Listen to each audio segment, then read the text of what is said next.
Hello everyone, and welcome to Fandom Canon.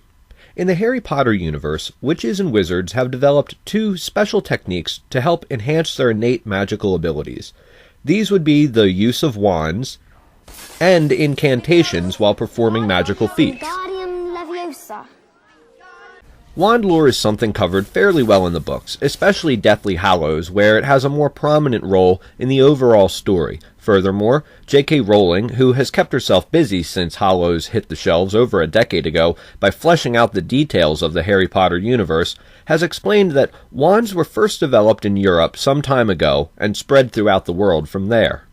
Before this, wizards had to make do waving their hands around or whatever. Wandless magic is possible and is seen several times throughout the books and movies, but is not as potent and is harder to control. Similarly, the act of saying an incantation makes performing magic much easier, but this facet of magic is not as well explored as wands. One of the biggest questions regarding incantations is why most of them seem to be Latin, and that's what we're going to try to figure out today. So, witches and wizards have existed, we can assume, for as long as people, and for the majority of human existence, would have had to perform magic without wands or incantations, especially if they lived before language was developed. Eventually, early wizards developed these tools and greatly enhanced their magical skills, from vague, shamanistic, I can kind of make weird things happen when I meditate real hard, to the tremendous ability to manipulate time and space like the wizards of modern times. But why Latin? Do people from other cultures use the same spells? Are people in China saying things like mobile corpus and descendium? Maybe spells are programmed.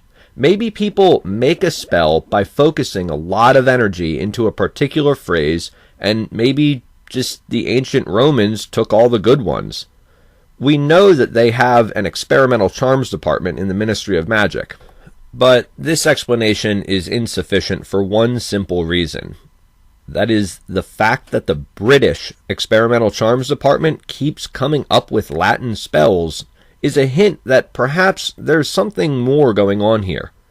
Furthermore, in Harry Potter and the Half-Blood Prince, we learn that Snape developed a number of spells as a student, including Sectum Sempra and Langlock, which would mean something to the effect of always cut and tongue lock. Why would Snape make spells in Latin?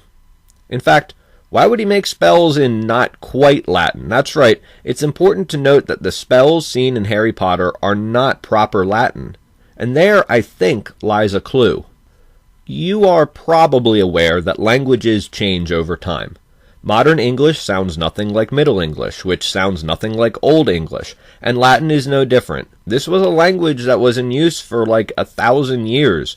You have to expect that what we have today isn't remotely like what it was when people first started speaking it. So, let me paint you a picture here. Incantations, just like the other facets of magic, work simply because they do. They are like gravity. You can analyze it and try to figure out what its underlying cause is, but at the end of the day, you're still going to be looking at something that works simply because it does.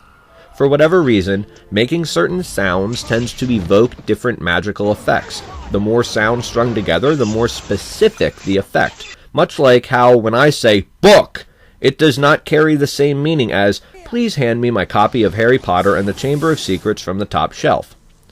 So too would X not carry the same meaning as Expelliarmus. So back to that picture I'm trying to paint you. Imagine that all over the ancient world, magical people are figuring out that making certain sounds helps enhance their powers. For some reason, saying lumos causes light and Expelliarmus sends weapons flying out of people's hands. People all over the world are doing this, so yes, in China, people are speaking these same words, and the Native Americans are too, and people on the Italian peninsula who just founded the city of Rome. Ah, do you see where I'm going with this? Those people, the Romans, would have taken the study of incantations further than any other culture in the world at their time. They would have been obsessed with them, so much so that they built their language around them. So the incantations in Harry Potter are not based on Latin. It's the other way around. Latin, at least the original version of the language, was based on incantations. This way, young witches and wizards in ancient Rome didn't have to bother memorizing a bunch of nonsense words. They just pointed their wands and said what they wanted. Light, remove weapon, move body. But, of course, language always changes, and as more and more cultures came under the influence of Rome, more and more languages mixed in with theirs and diluted the spell-based language. Whoa. Do you think that's why Rome was so powerful and was able to dominate those other cultures? Because it was founded by witches and wizards, and would have still had their kind in the upper ranks of society as the centuries went on? Could the fall of Rome and the rise of religious fervor and fear of witchcraft have anything to do with each other? Let me know in the comments below.